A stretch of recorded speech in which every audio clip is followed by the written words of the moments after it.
Bonjour à tous. Aujourd'hui, j'aimerais vous lire un conte merveilleux intitulé Le chemin des roses.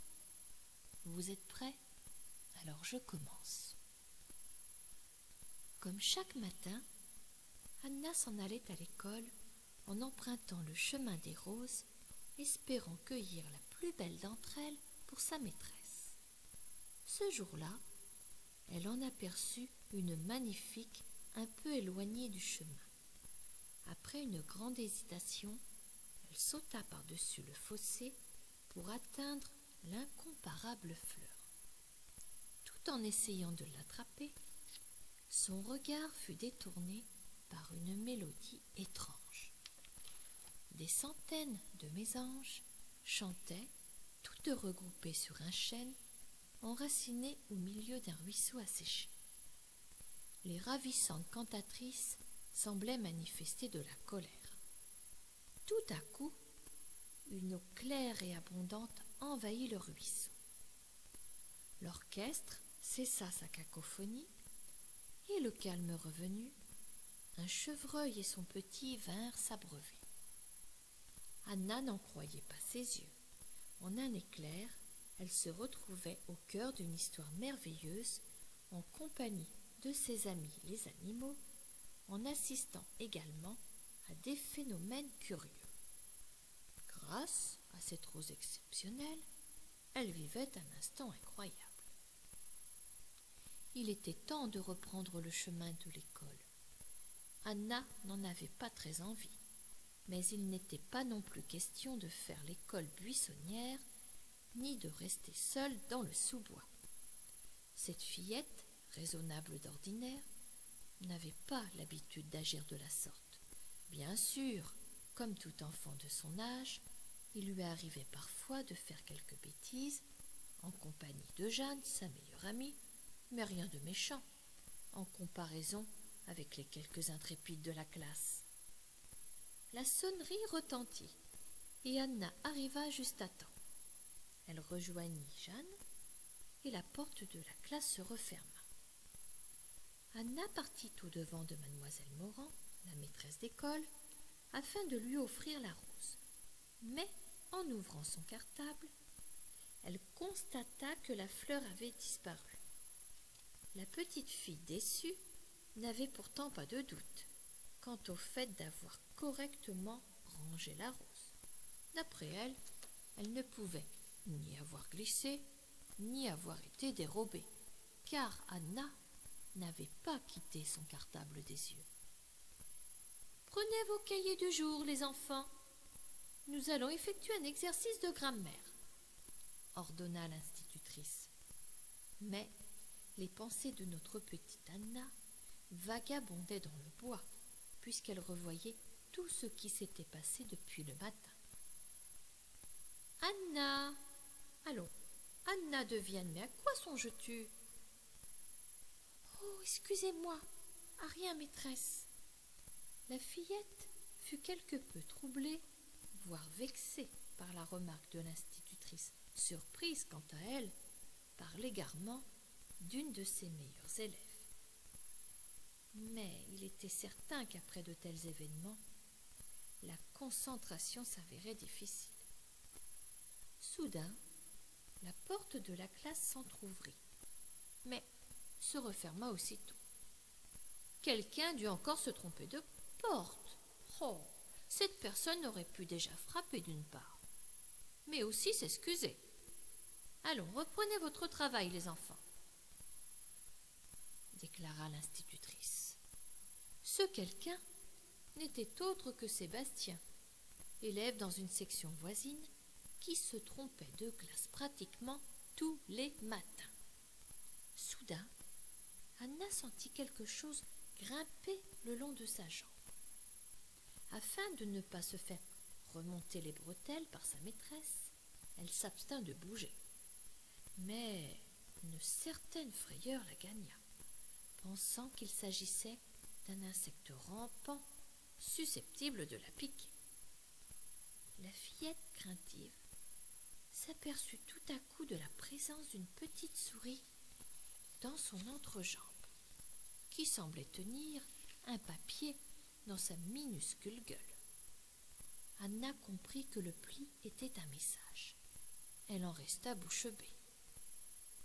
Après une hésitation, elle déplia discrètement le papier et lut.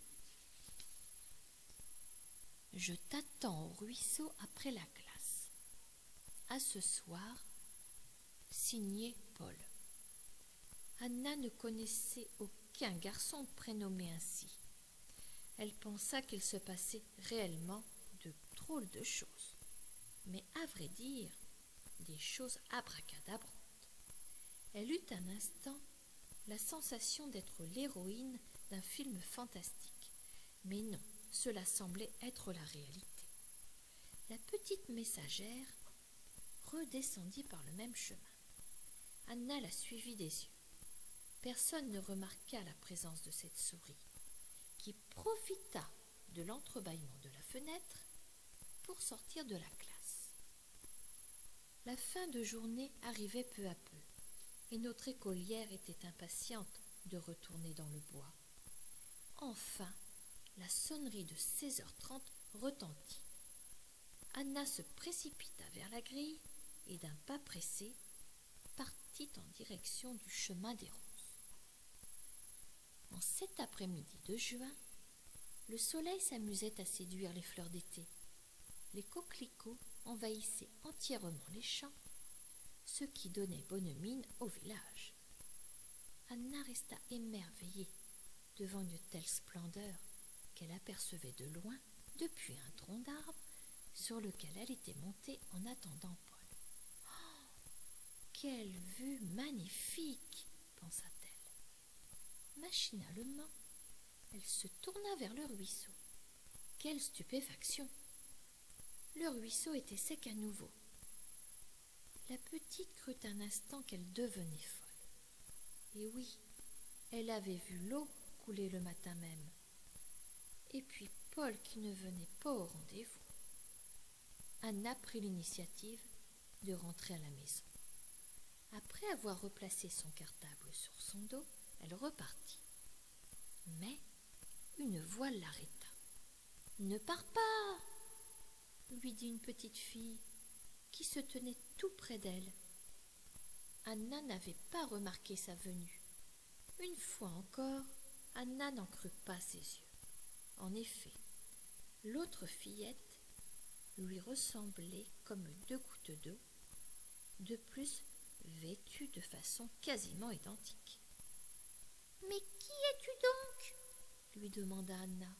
« Je suis Paul. Je m'excuse d'être en retard. »« Paul ? Mais c'est le prénom d'un garçon, » pensa Anna. « Mais moi j'ai toujours rêvé d'avoir une sœur jumelle, » dit-elle à Paul. « Comprends-tu ce qui t'arrive, Anna ? » « Mais en plus, tu sais comment je m'appelle ?»« Bien sûr. J'ai vu ton prénom sur ton livre de mathématiques lorsque j'étais dans ton cartable. »« Mais c'est pas toi qui étais dans mon cartable, c'est la souris. »« Eh bien oui, c'est bien ce que je te dis. » Anna devait incontestablement accepter le fait que Paul et la souris ne faisaient qu'une. Comme tu peux le constater, petite sœur Anna, je possède des pouvoirs extraordinaires. Oh, merci Anna, de tout cœur, merci. Notre petite Anna ne comprenait pas pour quelle raison Paul la remerciait. Sache, Anna, que c'est toi qui m'as donné naissance. Que dis-tu? Que je t'ai donné naissance? Oui, en me cueillant ce matin. Je suis la rose. Sans perdre son sang-froid, et après une drôle de nouvelle, Anna lui demanda: « Mais pourquoi t'appelles-tu Paul sans E à la fin? À mon avis, tu as fait une faute d'orthographe. »« Mais non, je m'appelle Paul. Paul s'écrit comme ça, sans E. C'est comme ça. Attends, je vais t'expliquer. Dis-moi au moins ton âge. » mais le même que le tien, pardi. Et je vais même te dire quelque chose, Anna. Quelle chance que ce soit toi qui m'aies cueilli. Pourquoi quelle chance? Eh bien parce que il était convenu que la personne qui me couperait la tige me transmette son apparence physique. J'avais peur que ce soit un vieux pépé ou une vieille mémé, ou pire, un chasseur. Oh, un chasseur qui va y offrir une fleur à sa fiancée. Je déteste tellement les chasseurs. Moi, c'est pareil. Et les deux jumelles se mirent à rire aux éclats, car elles avaient également la même façon de penser. Mais le mystère était loin d'être éclairci pour Anna. Pourquoi t'es-tu transformée en souris pour me donner le petit mot? Eh bien, disons que ma transformation ne s'est pas déroulée tout à fait comme prévu. Le temps de me cueillir, je suppose qu'une souris s'est introduite dans ton sac. Ensuite, tu m'as mise dans ton cartable et après, la chipie de souris a commencé à grignoter le croquant de ma tige. Et là, j'ai pris son apparence. Lorsque tu as franchi la grille de l'école, j'ai lu, perché sur ton livre de grammaire, sur une espèce de panneau, Paul Valéry. Afin de ne pas t'effrayer, je me suis cachée au fond de ton cartable, dans tes chaussons de gym, qui d'ailleurs ne m'ont pas fait oublier l'odeur. Et lorsque tu as commencé ton exercice de grammaire, eh bien j'en ai profité pour fouiller dans ta trousse de crayons de couleur afin de t'écrire ce petit mot.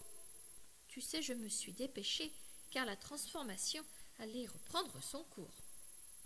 Mais grâce à cette métamorphose imprévue, j'ai pu m'échapper de ta classe, car sinon j'aurais fait irruption sur les coups de 10 heures, et au beau milieu de la classe. Anna écoutait toutes les explications de Paul, sans vraiment réaliser qu'une sorte de magie s'était installée au fil des heures. Tu ne m'as toujours pas dit pourquoi tu te prénommais Paul, sans E à la fin. Tout simplement comme Paul Valéry, inscrit sur la pancarte à l'entrée de ton école. Ah, mais oui, répondit Anna. Je croyais que tu avais compris, répliqua Paul. Anna ne savait plus du tout où elle en était. Et tu sais, Anna, il fallait à tout prix que je te revoie. Vas-tu deviner pourquoi? Ne serait-ce pas pour m'expliquer de quelle façon le ruisseau s'est remis à couler? Naturellement, je te dois une explication. Eh bien, vois-tu, ce matin, lorsque tu t'es approché de moi pour me cueillir, un chevreuil et son bébé rôdaient depuis un petit moment, dans l'espoir de trouver de l'eau. Le ruisseau était sec, il n'y avait pas d'autre point d'eau à proximité. J'ai donc essayé d'appeler du renfort. J'ai alors tourné mes pétales vers le gros arbre planté au milieu du ruisseau asséché. Et là, j'ai tenté une expérience, celle de faire comprendre aux mésanges qui s'étaient réunis sur l'arbre centenaire qu'il se passait quelque chose de grave. Oui, qu'une maman et son petit manquaient d'eau.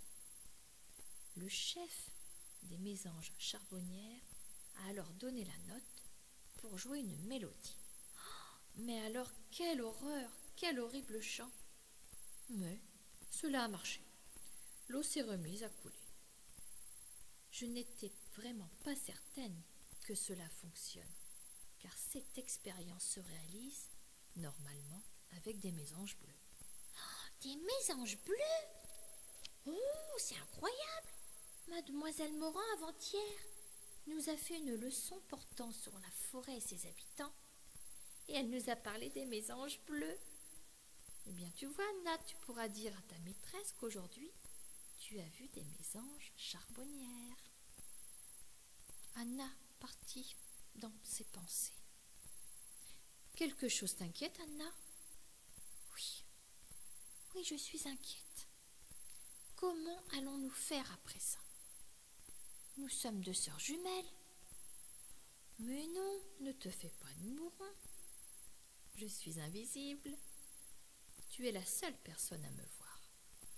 Anna était rassurée, et une nouvelle vie commençait pour elle, elle qui rêvait tant d'avoir une sœur jumelle.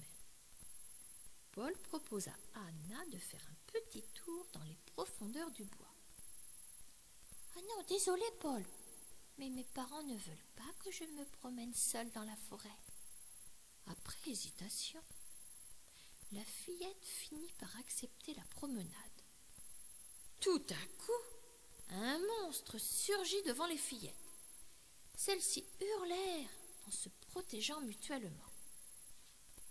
Une main tapota le bras d'Anna et une voix lui dit « Allons, réveille-toi, chérie. Réveille-toi, tu as dû faire un mauvais rêve. » Anna réalisa, après plusieurs secondes, que l'histoire incroyable qui lui était arrivée n'était qu'un rêve. « Anna, lève-toi, ma chérie. Lève-toi, ne te rendors pas. Et n'oublie pas d'aller cueillir une rose pour ta maîtresse.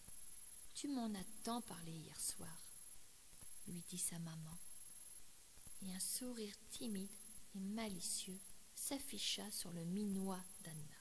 Oh, « Je cueillerai la plus belle rose tout à l'heure pour la maîtresse, » se dit la fillette en quittant son lit. Anna ne mit pas très longtemps à se préparer pour l'école. Après avoir avalé rapidement son petit déjeuner, elle partit vers le chemin des roses. Voilà, l'histoire est terminée et j'espère qu'elle vous a plu. Je vous dis à bientôt pour une nouvelle histoire. Bonne nuit, bonne sieste, gros bisous.